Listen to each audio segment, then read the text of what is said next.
What I see is I see autopilot wave management. You have like not even you 1,000 reasons to not hit these minions, and then you hit them anyways. Like that's what I spot within like 5 minutes. I'm just like, why the fuck is this guy? To start, why don't you tell me what your goal with the game is? And welcome. I'm just trying to get good, I guess. Try to get good. You've been playing since season 4, it looks like. A long time, yeah, since beta, basically. I Okay. mean, not basically. I've been playing since beta. On this, this isn't my beta account though. So I've been playing for a long time. Okay. We haven't really been able to crack diamond recently. No, I've never tried for real. Like I tried that one season, like season 9 or something. But like I just didn't really have the time for a while, and then I had the time now, but I'm not able to get it done. Okay. Let me look at your replay here and see what's going on. I'm looking at a Jin game that went pretty badly. We're gonna see how this goes.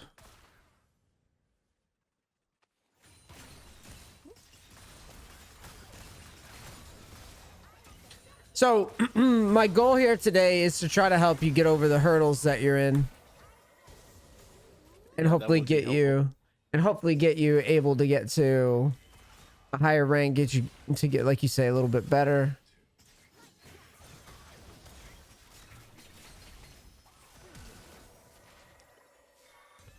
Interesting.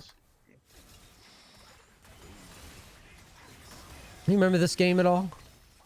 Let me see when it was.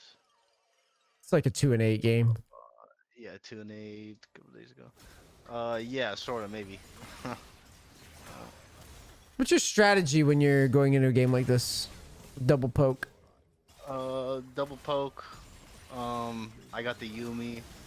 So I think I started Longsword 3, if I had to guess. Mm-hmm.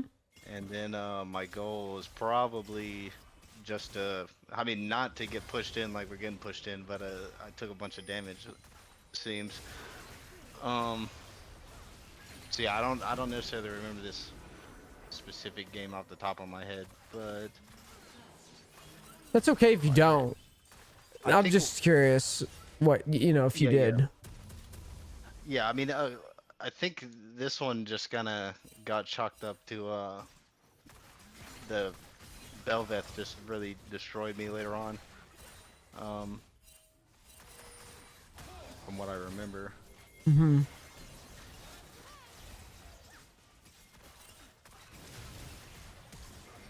Yeah. Let's talk about this scenario of what you just did. So here you have a you've got turbo scaling in your comp by all accounts. You've got Hecarim, you've got Yumi, you've got Gragas. I mean, Talon doesn't scale great, but Talon's pretty good in solo queue. What I see is I see autopilot wave management when I look at this. So you go into lane. What do you think this wave is about to do? It's coming back to me. Right. And so here you are playing Jin, right? And Jin's got a lot of good things going for him. I mean, yes, he can be a lane bully, but in this instance, you're going to be the one getting bullied.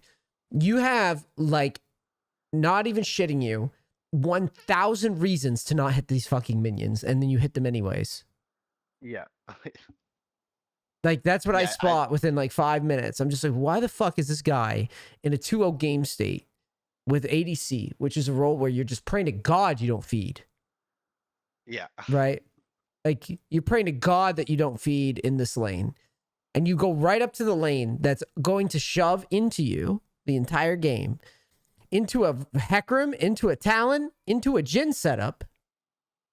You've got the best champ for the situation for them to shove. Especially when you're, you know, I could understand if like, okay, they're playing top side, like their jungler's top side, and I want to go and hit these minions and pressure or whatever, and I want to like leverage the fact that I have like mechanical capability and sustain. But what you do in this replay is you go right up to the wave and you just start pounding the wave, right? Like, look at this. And sure as shit, what winds up happening is you keep doing it, and then you basically just beg the enemy jungler to come down by doing this. Because only a fool would only a fool would see that you use Flash Ghost and see you pounding on these minions, and then ignore it. So sure enough, you get ganked, and now, yeah, it does draw a counter or whatever. But the whole time I'm watching this, I'm just like, why though? Like, why are we even hitting the wave at all in that spot? Like, what makes us think that Jhin should be out there? Yeah, I think sometimes I just get a little impatient, and then like I just want to like do something. You know what I'm saying? Oh, I know what you're saying, but you need to realize that you're going to be at the table for a while, is what I tell people. You're going to be at the table for a while as an ADC, and a lot of League is just playing the hand you're dealt. The best advice I can give you is that League is basically 20, 30-minute hands of poker. And all you're trying to do is play the hand that you're dealt optimally. So when I'm saying optimally, I'm saying you should look at a situation where when the wave was here, you should be looking at the situation and saying, all right, we are up in gold. We have scaling, a pretty decent comp. The only way I lose right now is by, like, literally what you just said, is by being impatient. Yeah. That's the only way. That's the only, like, the game state. So when you're walking from base to here, that's your time to assess game state and the wave. What were you going to ask?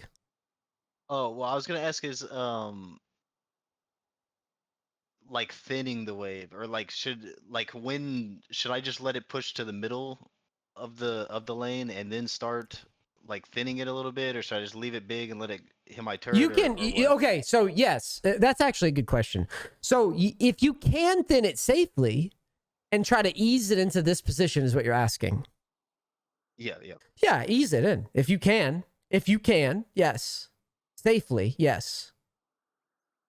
Okay. Like, the real answer in this position would be you need to get vision here first before you even do that. I mean, I don't know, man. These guys are pretty trash. It's NA, it's NA plat or whatever. So she's not even walking up or anything here, which is what she should be doing with the wave like this. She shouldn't allow you to touch it. But if she does allow you to touch the wave, because like if they let you fuck with it. But the thing is if Bel'Veth's like right here in the fog, you're already in a compromising spot if she's standing here. See, like, the better you get, the more that just like body language can tell, like, will have to push you off. So like if she starts walking forward, you'd have to respect it and back off because you have no flash, no ghost. Yeah. I mean, I think probably what I was thinking is I saw Hecarim topside, and I probably wasn't paying attention to the fact that they were opposite starts. So I probably was assuming that she was top. But that sounds like an excuse, though. Yeah. That sounds like there's no way you're tracking the jungler this deep into a game, anyways. Jungler could be anywhere. Now, I'm not saying that as like, oh, you're too dumb to track. I'm saying that like junglers. I'm speaking from experience, just jungling recently. Junglers can be fucking anywhere, dude. Like, don't beyond the first path. Don't get that in your head that they're gonna repat. That's I personally believe that power farming like trajectory shit is gone. Jungle is incentivized right now to be dynamic. Junglers are not incentivized to power, in my opinion. Now you can do it. You can do it. Bel'Veth almost never does it, first of all, but realistically, it's not the best play. Even like when I play here, it's like even shit like Karthus is aggro when applicable. Like if they saw you with no sums, he's not going to clear. He's just going to walk down, especially if he sees you move up. He just walk down and start pathing behind you. He doesn't care. So it's like, you're not going to have to worry about the timings being quite as tight here because they're just not going to be. But the main premise that I'm trying to get you to start thinking about is like, you're going to be at the table for a while. Your mechanical test has very little to do with like, I'm going to fucking space properly and do all this bullshit, dodge a bunch of skill shots. I mean, yeah, you're going to have to dodge some stuff, but realistically, the play that would have hyped me up is if you went, all right, you know, we're 2-0 right now, waves up here. I want to try to ease the wave here and set up my Talon, my Hecarim, and just relax. Because the game state is 2-0, and I'm going to hit my farm like a god and just get a free win. Yeah, okay. Think about there's like an equilibrium in the game, okay? There's an equilibrium. Right now, blue side is chilling. The only thing that fucks up the equilibrium is when Hecarim feels like he's got to run down the bot lane and you're dead because now he's got to catch the wave and he's got to do some sort of counter shit to like fix the game. And all of a sudden it's like bot lane's getting momentum. And that's basically what winds up happening here. We die. Now Hecarim, like I said, feels like he's got to come down. He's not allowed to be the ganker. He's got to be the counter ganker, which to be fair, it wouldn't be that bad if you had lived, but you risked everything because you didn't have any sums anyways. So the game just gets messy. And now look at this game state. We're just playing goofy legends right now.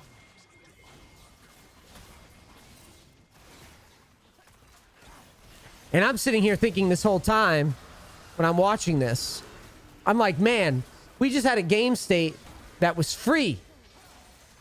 Do you see how that death just elevated the game speed? Do you see that? That's like one death. All of a sudden, we're at Dragon. We're running around. But we were just 2-0. We were chilling. Yeah. That is the reason I'm doing this is not to shit on you, but I'm just pointing out that like that is just a choice to hit the minions that cause all that, in my opinion. No, yeah. If you don't touch the minions, it's the game is totally chill. Everybody's in lane, relaxing. Yes, Talon gets some kills, but this ain't Korea Talon. He's not gonna go 20-0 and carry you. It's just not gonna happen. Yeah. See what I mean? It's on you. You want to make sure that you're not the reason for fucking chaos. Because the minute that you're the reason for chaos is now you don't have any XP, even less than what you'd want in the spot. Because we're missing like, a cannon wave. Because of all this bullshit that's happening.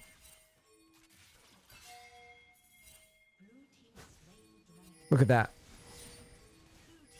That's what I'm concerned about right here.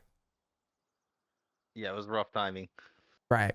So this is what I get on every Platinum ADC about.